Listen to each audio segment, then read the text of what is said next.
Hello साथीहरु, आजको भिडियोमा चाहिँ म तपाईलाई यो इन्स्टाग्राममा चाहिँ हाम्रो अकाउन्ट कसरी बनाउने त्यो सिकाउँदै छु र तपाईले यो भिडियो अन्तिमसम्म हेर्नु होला। यो अन्तिमसम्म हेरिसकेपछि तपाईले आफूले इन्स्टाग्राम अकाउन्ट बनाउन सक्नुहुन्छ र तपाई नयाँ हुनुहुन्छ र हाम्रो च्यानललाई सब्स्क्राइब गर्नुभएको छैन भने हाम्रो च्यानललाई सब्स्क्राइब गर्नु होला, टेक भर्चुअल नेपाली च्यानल।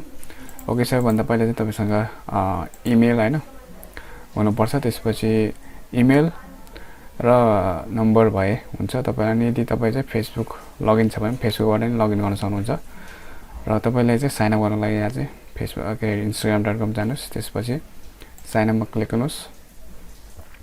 यहाँ चाहिँ तपाईलाई मोबाइल नम्बर या इमेल माग्छ। म तपाईलाई डेमो देखाउँछु। इमेल हालेर तपाईले नम्बर पनि हाल्न सक्नुहुन्छ। त्यसपछि तपाईको नाम लेख्नुस्।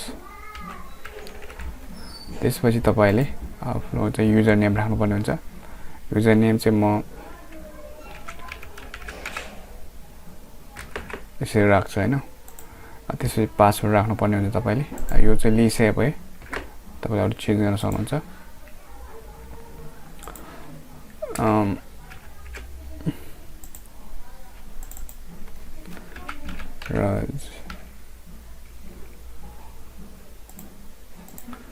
तपाईले इमेल हाल्नुस्।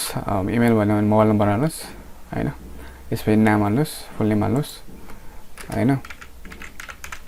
त्यसपछि तपाईले चाहिँ युजर नेम हाल्नु होला। त्यसपछि पासवर्ड हाल्नुस्। त्यसपछि चाहिँ तपाईले साइन अप गर्नुपर्ने हुन्छ। अनि साइन अप क्लिक गरिसकेपछि तपाईले चाहिँ यहाँ चाहिँ आफ्नो बर्थडे हैन, डेट अफ बर्थ को कुन चाहिँ हाल्नुस्। त्यसपछि तपाईले यो एक्युरेट हाल्नु पर्छ भने चाहिँ एउटा हाल्दिनुस्। मैले चाहिँ यसलाई त्यसपछि नेक्स्ट गर्नुस्।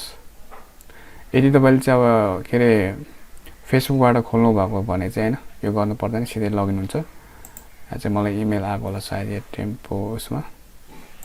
यसले चाहिँ कन्फर्मेसन पठाइसकेको छ मलाई कोडमा। एकताल रिफ्रेश गर्छु म।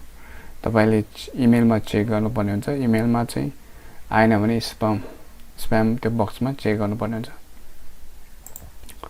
यदि चाहिँ यो यसरी पठाउँदाखेरि चाहिँ हैन आएन भने चाहिँ तपाईले यहाँ चाहिँ रिसेन्ट कोड भन्ने गर्नुपर्ने हुन्छ।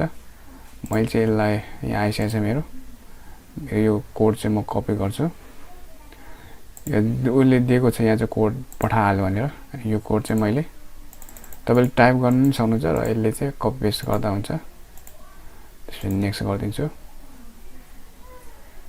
अनि यसलाई नेक्स्ट गरिसकेपछि चाहिँ यो तपाईको चाहिँ यो अकाउन्ट चाहिँ भेरिफाई हुन चाहिँ हैन टाइम लाग्दैन, किनभने तपाईले चाहिँ अलरेडी गरिसकेको छ।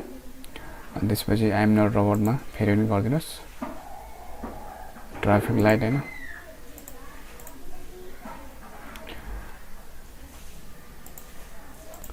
त्यसपछि नेक्स्ट गर्दिनुस्। तपाईको फोन नम्बर माग्न सक्छ हैन। तपाईले फोन नम्बर दिने होला। फोन नम्बर दिइसकेपछि तपाईलाई चाहिँ हैन एउटा कोड आउँछ। त्यो कोड आइसकेपछि तपाईले चाहिँ यो भेरिफाई हुन्छ अनि आफ्नो चाहिँ के भन्छ यो इन्स्टाग्राम अकाउन्ट बनाउन सक्नुहुन्छ। इन्स्टाग्राम अकाउन्ट बनाइसकेपछि तपाईले चाहिँ तपाईले चेन्ज गर्न सक्नुहुन्छ त्यहाँबाट।